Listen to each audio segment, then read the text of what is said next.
关心到这个马英九甲习近平会面的消息之外，马来关心到这个屏东市，伫这个屏东市看到一台小轿车，后车厢是硬钱一台，超出着车体的大卡冰箱，互过路人看甲硬气。民众惊体讲，想袂到小车嘛会当当作货车来使用，也毋过实在嘛是伤危险的。警方讲，这款的行为明显来违法，相关会当罚款18000块。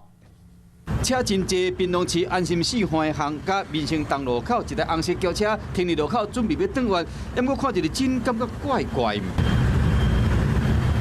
后车斗门开开，载一卡冰箱，安尼直接就伫驶，互过路人看了后感觉真意外，就那甲翕落来。佮讲这台车想袂到会当做货车。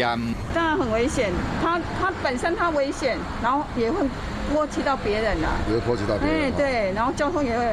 后面也是很危险啊，觉得很不可取啊，就已经违规了。小客车所装载物品长度已超出规定长度，依《道路交通管理处罚条例》第29条规定，可处新台币3000元以上18000元以下罚款。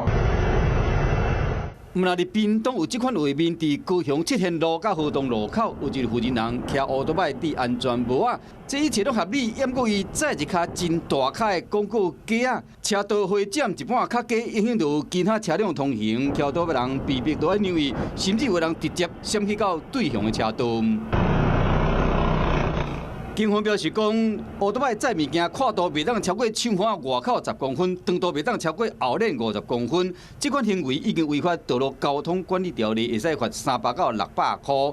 是讲这款的违规的行为，罚钱佮小罚代志，就惊讲伤到无辜的民众，安尼才真正是废气。